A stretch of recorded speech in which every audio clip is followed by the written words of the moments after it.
4월 29일 목요일 매일 성경 아침 묵상입니다. 오늘의 본문은 출애굽기 14장 1절에서 14절 말씀입니다.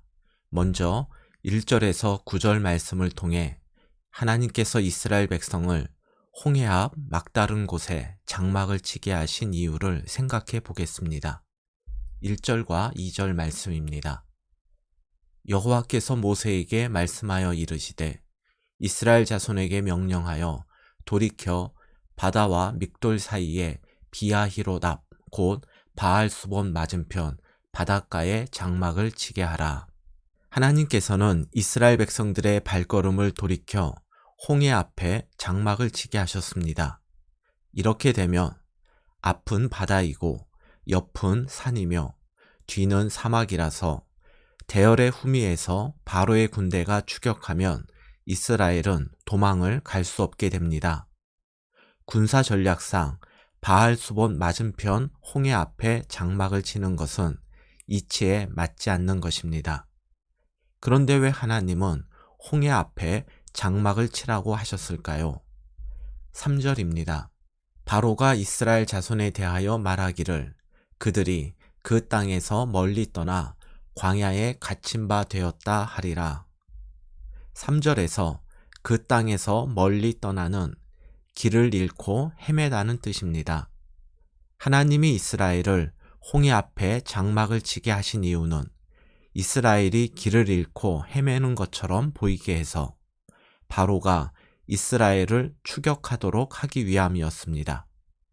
이러한 하나님의 계획은 하나님의 뜻을 거역한 바로에게는 그나마 남아있던 군사력을 빼앗고 하나님의 백성인 이스라엘에게는 하나님에 대한 믿음을 견고하게 할 것입니다. 동일한 상황에서 전혀 다른 결과가 나온다는 것은 상황보다 중요한 것이 있음을 알려줍니다. 그것은 내가 누구의 편에 속해 있느냐 하는 것입니다.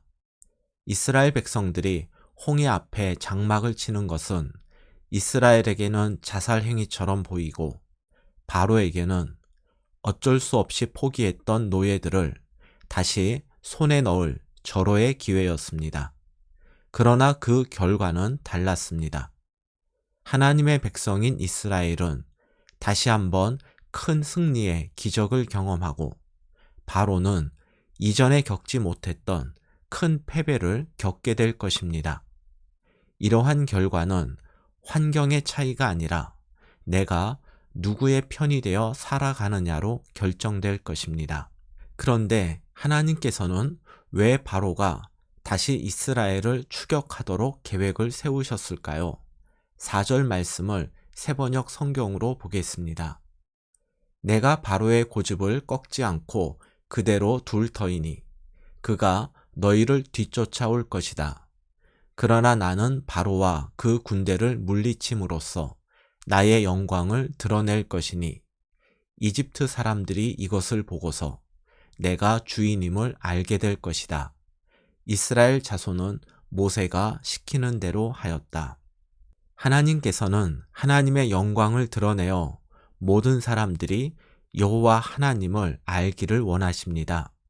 이것은 많은 사람들이 헛된 우상을 버리고 하나님께로 속히 돌아오기를 바라는 하나님의 마음에 기인한 것입니다. 그런데 악인의 영광과 하나님의 영광은 공존할 수가 없습니다. 그래서 하나님은 하나님의 영광을 드러내기 위해서 바로와 그 군대를 물리칠 계획을 세우신 것입니다. 우리의 성공과 영광은 하나님의 영광과 공존할 수 있을까요? 이 역시 우리가 하나님 편에 서느냐 하나님 반대편에 서느냐로 결정될 것입니다. 이제 10절에서 14절 말씀을 통해서 하나님의 계획에 대한 이스라엘의 반응이 어떠했는지를 살펴보겠습니다. 10절입니다. 바로가 가까이 올 때에 이스라엘 자손이 눈을 들어 본즉 애굽 사람들이 자기들 뒤에 이른지라 이스라엘 자손이 심히 두려워하여 여호와께 부르짖고 홍해 앞에 장막을 친 이스라엘 백성들은 애굽 군대가 쫓아오는 것을 보고 두려움에 사로잡혀서 여호와 하나님께 부르짖었습니다. 이어지는 11절과 12절 말씀에서 이스라엘 백성들이 모세를 원망하고 비난하는 것을 볼 때 이스라엘의 부르짖음은 믿음의 간구가 아니라 절망의 탄식이었습니다. 이스라엘 백성들은 왜 기도하지 않고 절망의 탄식을 쏟아내며 출애굽을 후회하고 애굽의 종된 시절을 그리워하게 되었을까요? 8절과 10절을 함께 보도록 하겠습니다. 8절을 세번역 성경으로 보겠습니다. 주님께서 이집트의 왕 바로의 마음을 고집스럽게 하시니 바로가 주님의 보호를 받으면서 당당하게 나가고 있는 이스라엘 자손을 뒤쫓았다. 개역 개정의 담대히나 세번역의 당당하게로 번역된 히브리어의 원 의미는 손을 높이 들다입니다. 이스라엘 백성들이 애굽을 나올 때에는 손을 높이 들고 하나님을 찬양하며 당당하게 나왔습니다. 그런데 10절 말씀처럼 애굽을 나온 지 얼마 되지 않아 자기를 뒤쫓는 바로의 군대를 보고 큰 두려움을 느끼면서 하나님을 찬양하던 손을 내리고 모세와 하나님을 원망했습니다. 애굽에서는 바로의 군대가 보이지 않아서 당당했을까요? 그렇지 않습니다. 아마 이스라엘 백성들은 애굽에서 살 때 더 많은 바로의 군대를 보았을 것입니다. 그런데 왜 애굽을 나올 때는 두려워하지 않고 하나님을 찬양하며 당당할 수 있었을까요? 이스라엘 백성들이 애굽을 나올 때에는 바로의 군대가 아니라 하나님의 구름 기둥과 불 기둥을 보았기 때문입니다. 그러나 상황과 환경이 불안하고 불리하게 바뀌자 하나님에 대한 신뢰와 믿음이 흔들렸고 이로 인해서 구름 기둥과 불 기둥을 주목하던 시선을 거두게 됩니다. 그 결과 그들 눈에는 바로의 군대가 보이게 되었고 이것은 모세와 하나님에 대한 불신으로 이어졌습니다. 이러한 이스라엘 백성들에게 모세는 다음과 같은 내용으로 하나님의 구원을 선포하였습니다. 13절과 14절 말씀입니다. 모세가 백성에게 이르되 너희는 두려워하지 말고 가만히 서서 여호와께서 오늘 너희를 위하여 행하시는 구원을 보라. 너희가 오늘 본 애굽 사람을 영원히 다시 보지 아니하리라.